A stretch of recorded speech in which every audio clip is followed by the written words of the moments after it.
Alors, dans cette vidéo, je vais vous présenter notre outil de reporting budgétaire. Alors, il s'agit d'un outil qui va vous permettre de faire un certain nombre d'analyses sur votre budget face à vos réalisations. Alors, en termes de reporting, nous avons trois grandes parties où nous avons la vue d'ensemble qui fait une analyse provision-réalisation. Nous avons le rapport qui va vous permettre d'analyser un certain nombre de ratios, je dirais un certain nombre d'indicateurs. Et nous avons le reporting budgétaire des opérations face au budget. Alors, ce qu'il faut savoir, c'est que cet outil va vous permettre d'analyser un budget par activité, par projet ou par département. L'idée est de pouvoir structurer votre budget selon vos différents critères d'analyse, donc une analyse par activité dans le cas où on a une entreprise qui effectue plusieurs activités dans son organisation, génératrice de revenus ou bien de coûts. Ou bien ce budget sera intéressant aussi pour les entreprises qui souhaitent mesurer un peu la consommation budgétaire par département. Ou enfin pour les entreprises qui veulent avoir définir, analyser la rentabilité de leurs différents projets. Donc, l'idée est que l'outil appelé par défaut analyse budgétaire par activité va vous permettre d'analyser soit les activités, soit les départements ou je dirais vos différents projets. Ou à la limite, vous pourrez intégrer tous ces axes d'analyse au niveau de votre organisation budgétaire. Alors, rentrer dans le détail, quelles sont les différentes pages disponibles? Alors, avec cet outil, vous avez la possibilité d'abord de définir les activités. Donc, vous avez la possibilité d'ajouter autant d'activités que vous le voulez. La feuille est conçue pour être limitée à environ 200 activités, mais vous pourrez aller bien plus loin. Ensuite, vous avez la possibilité de définir des postes budgétaires. Donc, vous pourrez ajouter autant de postes budgétaires que vous souhaitez, mais sur chaque poste budgétaire, vous allez définir le type de poste, le type d'opération liée au poste budgétaire.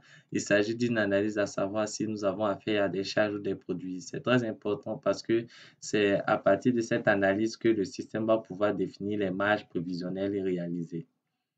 Sur la deuxième page, vous avez notre budget. Donc, on va pouvoir intégrer dans notre budget la date d'exécution de la ligne budgétaire, son libellé, son montant, le poste budgétaire auquel il est lié, ainsi que l'activité.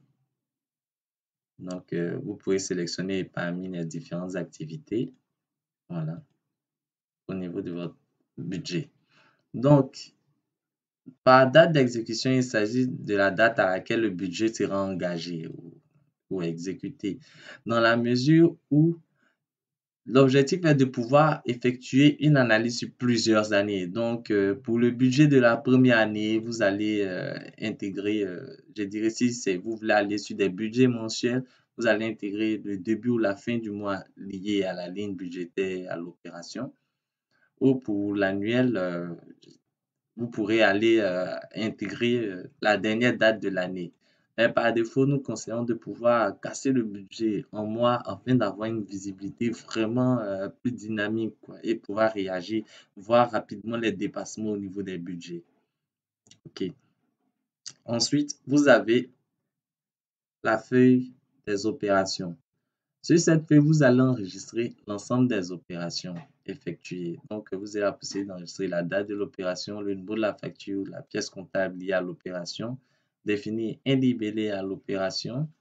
Ensuite, on a le montant de l'opération, puis le poste budgétaire auquel il est lié et l'activité. Voilà. J'oubliais aussi, ici, vous pouvez définir le poste budgétaire et l'activité du budget. Donc, à tous les niveaux, vous allez pouvoir définir ces postes budgétaires et les activités liées afin de pouvoir faire cette affectation sur chaque activité des différentes lignes de dépenses ou de recettes. Quand il parle de recettes, ici, on a utilisé les postes de vente. Alors, une fois le tableau enregistré, vous n'avez plus qu'à aller dans le menu données, actualiser tout le tableau, il va effectuer une mise à jour de l'ensemble des données au niveau du tableau.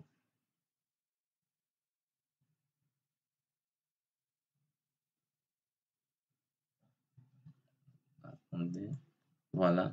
Une fois la mise à jour terminée, vous aurez la possibilité d'avoir la lecture de vos opérations à travers les différentes pages de reporting. Donc, pour la première page vue d'ensemble, vous allez pouvoir avoir une visibilité, je dirais, large sur votre système de gestion, votre budget. En effet, on pourra voir année par année la comparaison entre les charges prévisionnelles et les réalisations, les charges réalisées. Ensuite, les produits prévisionnels et les produits réalisés. Enfin, l'analyse de la marge prévisionnelle et la marge réalisée année par année. Donc, raison pour laquelle cette feuille est appelée vue d'ensemble parce qu'il va vous permettre d'avoir une vue vraiment large sur plusieurs années au niveau de vos activités, projets ou départements. Ensuite, vous avez la possibilité d'effectuer des filtres. Donc, on a le filtre par année, on a le filtre par mois.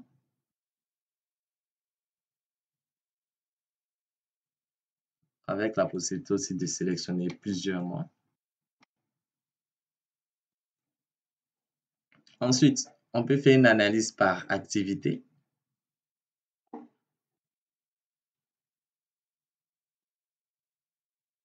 L'idée de pouvoir avoir une visibilité sur les différentes activités et leur comportement. Enfin, on a la possibilité d'effectuer des analyses par type d'opération, uniquement les charges ou uniquement les produits.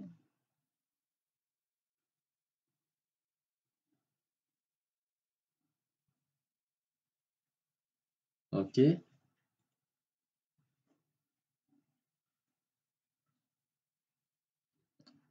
Ensuite, on a la possibilité de faire une analyse sur chaque poste budgétaire.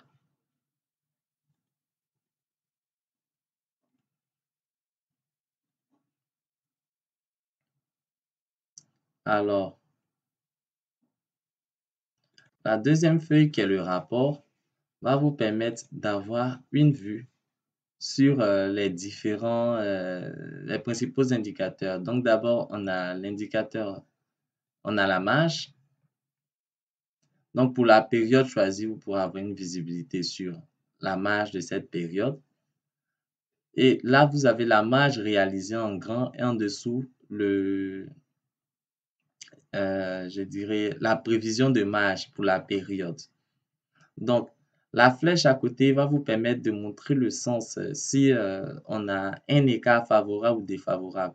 En effet, une flèche vers le haut montre que l'écart il est favorable. Une flèche vers le bas montre que l'écart il est défavorable ici. Donc là, comme ça, notre marge, elle est supérieure à la marge prévisionnelle. Donc, on considère que c'est favorable.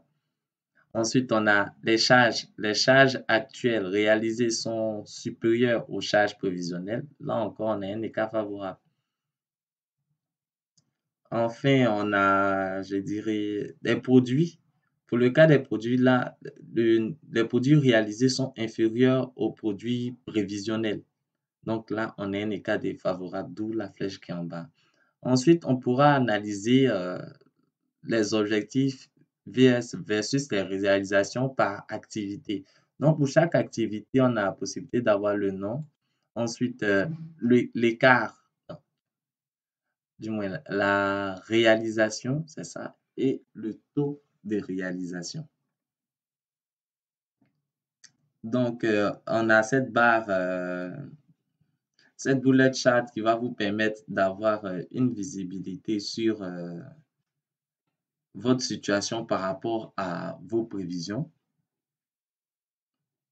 Voilà, votre situation par rapport à vos prévisions et constatez que l'ensemble des bullet charts sont totalement dynamiques.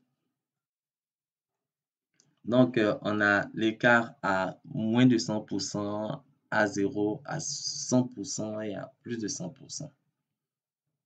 OK.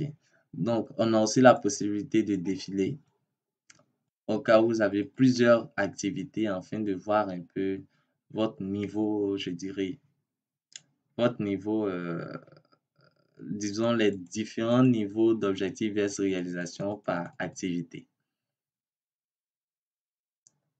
Ensuite, la troisième ligne va vous permettre d'avoir le détail cette fois-ci par poste, bien par poste de vos objectifs ou vos réalisations. Donc, on a cette analyse par poste budgétaire, toujours avec la possibilité de pouvoir, je dirais, parcourir nos différents, oui, parcourir avec la barre de défilement nos différents postes budgétaires. Aussi, vous pouvez avoir la possibilité de filtrer. Ce qu'il faut savoir, c'est que le filtre, il va s'adapter, je dirais, le filtre va se synchroniser sur les différentes feuilles. Donc, une fois que vous avez sélectionné un ensemble de filtres, il reste sélectionné jusqu'à ce que vous changez de niveau de filtre. OK. Donc, c'est bon pour la deuxième feuille. Pour la dernière feuille, on va avoir maintenant le détail par activité, par type d'opération, par poste budgétaire, le détail de prévision, réalisation et l'écart. Donc, pour les différentes activités, vous pourrez avoir le détail par poste budgétaire de leurs prévisions et de leur réalisation. Donc, vous avez la possibilité de grouper, de dégrouper les différents éléments afin d'avoir une vue d'une part globale. Voilà, afin d'avoir une vue globale ou une vue vraiment, je dirais, détaillée. Ensuite, au niveau des écarts, vous avez cette petite mise en forme conditionnelle qui va vous permettre de rapidement avoir l'œil sur les principaux écarts. Donc, très rapidement, vous pouvez voir les écarts les plus, je dirais, criants par rapport à la liste des données. Donc, vous pourrez rapidement détecter les incohérences ou les éléments qui vous sautent à l'œil. OK, je pense que nous avons fait le tour de cet outil. Si vous avez des questions, des critiques, des observations, n'hésitez surtout pas. Merci.